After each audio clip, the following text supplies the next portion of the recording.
Uma vez perguntei para minha avó se era possível existir lobisomem. Ela me perguntou se eu acreditava mesmo que uma pessoa normal poderia ter a capacidade de crescer pelos numa noite de lua cheia e antes de amanhecer voltar ao normal. Eu não soube responder, mas fiquei intrigado. Foi quando ela me disse que se um dia eu ver qualquer coisa que se pareça com um homem lobo de pé, eu deveria me preocupar e muito, pois eu estaria diante de algo muito pior do que a figura do imaginário popular. E continuou. Há muito tempo existia um feiticeiro muito conhecido na região. Ele verdadeiramente se envolvia com ocultismo e magia negra. Eu o conhecia muito bem. Um homem muito velho, de poucas palavras e nenhum hábito de higiene, pois estava sempre fedendo e mal-humorado. Certa vez ele disse a um grupo de pessoas que jogavam baralho em um armazém que em breve estaria pronto para distribuir o terror para todos gratuitamente. Mas ninguém entendeu e até riram dele, o que deixou mais bravo do que de costume. Ele morava sozinho numa casa muito longe dali depois do rio, muito desagradável e desgastada pelo tempo. Passamos por uma temporada de chuvas muito fortes e intensas.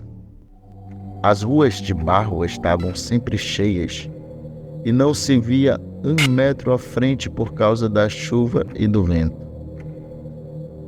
Mas o velho andava por todos os lados com a capa de chuva e um chapéu de couro procurando coisas pelo chão. Ele juntava e colocava em uma bolsa nas costas que, quanto mais cheia ficava, mais ele andava encurvado. Até que começou a andar de 4 pés no meio da lama, rasgando sua roupa. Nos joelhos que sangravam continuavam seu hábito mais do que estranho.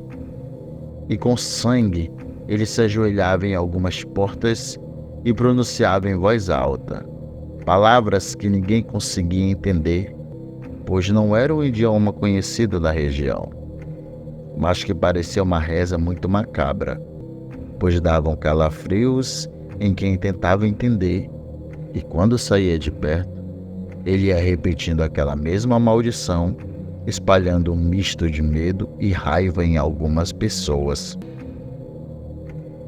Até que um ar frio de inverno veio junto com a chuva forte na noite seguinte, e muita gente adoeceu, e infelizmente tivemos 2 mortes por um tipo de infecção no pulmão e uma febre que não diminuía, por não ter conseguido acumular lenha o suficiente para aquecer as casas.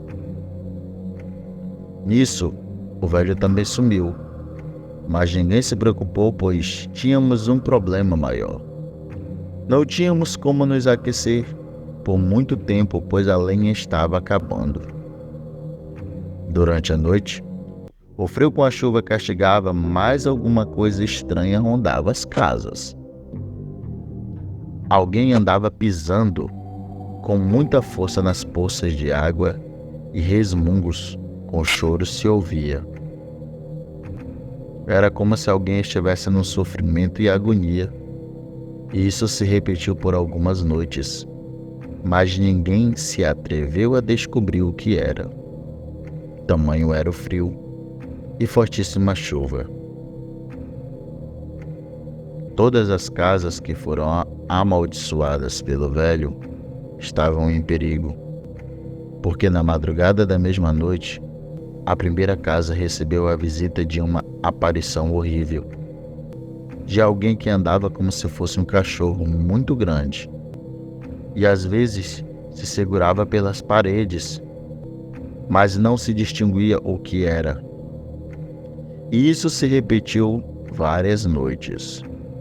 Uns diziam que era o velho, outros não sabiam o que viam, mas o certo é que aquele velho conseguiu algo que fugia do entendimento de qualquer pessoa. E se assim for, consegue espalhar terror, pois conjurou um demônio que se apoderou de seu corpo e que agora andava faminto pela noite, que não sentia frio, mas sentia fome, e conseguiu se fartar com os corpos dos que haviam morrido e não puderam ser enterrados. Na noite seguinte foi feita uma reunião entre os moradores e decidiram que 2 dos homens valentes enfrentariam o desconhecido pelo bem dos demais. De pronto, se puseram de pé um rapaz de 35 anos e um senhor com um pouco mais de 70 anos, mas muito bem disposto e com uma coragem invejável. Na primeira semana, os 2 homens se armaram para pôr um fim nesse inferno. Seguiram a estrada em direção ao rio, atravessaram para ter acesso a um caminho que leva à morada do velho. A noite estava tão fria que por sobre a água se formava um nevoeiro. Na trilha, antes de começar a caminhada que viria pela frente, se erguia grandes árvores e uma vegetação pontiaguda, e só o que pôde ser visto era a escuridão e o peso do medo adiante. O mais novo dos 2 sussurrava que não era uma boa ideia e que deveriam recuar, mas já era tarde demais para isso. Uma vez que se inicia uma caçada, ela precisa ser terminada, disse o seu companheiro. Lá está, a casa do velho. Vamos nos aproximar devagar.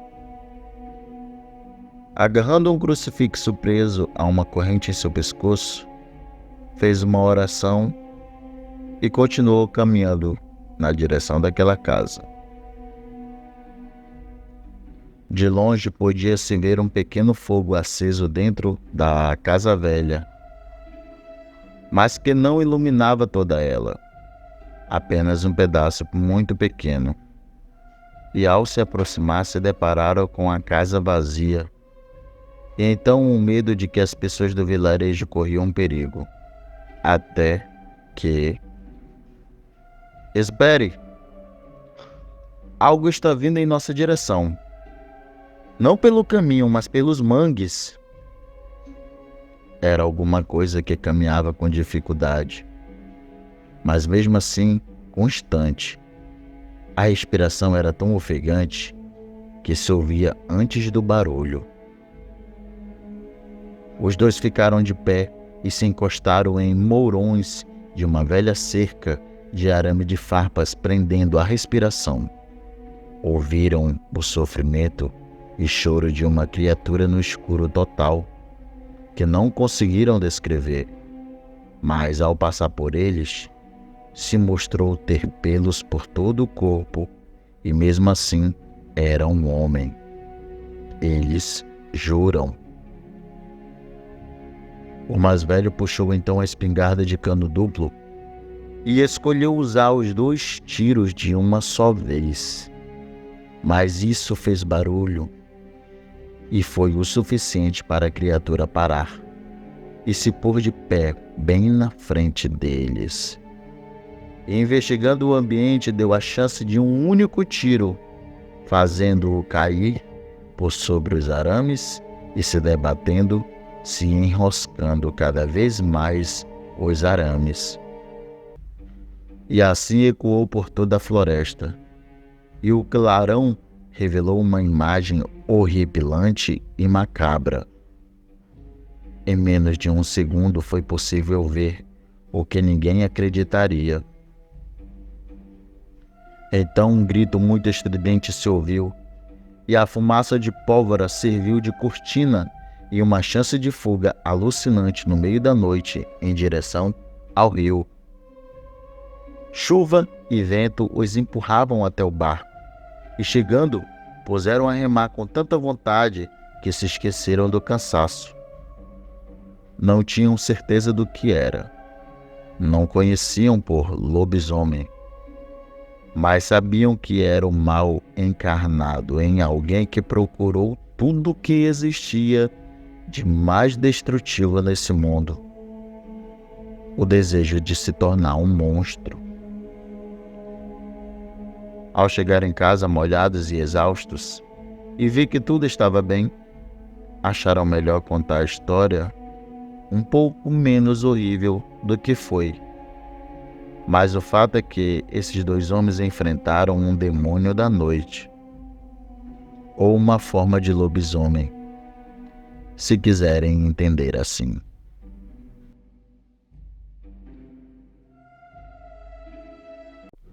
Olá, meus queridos inscritos, aqui é Alisson Maciel, passando para lembrá-los rapidamente do desafio dos 10.000 seguidores. Quando eu bater essa meta de 10.000 seguidores, eu irei sortear 2 livros do Jefferson José, O Eurolf na Vila dos Lobos e O Dia em que o Sol Parou. Então, se você quer concorrer, pegue um link dos nossos vídeos e compartilhe com seus amigos.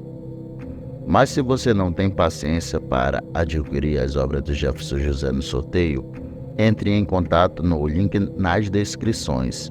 Vai direto para o WhatsApp do Jefferson José e encomende o seu. A compra é totalmente segura.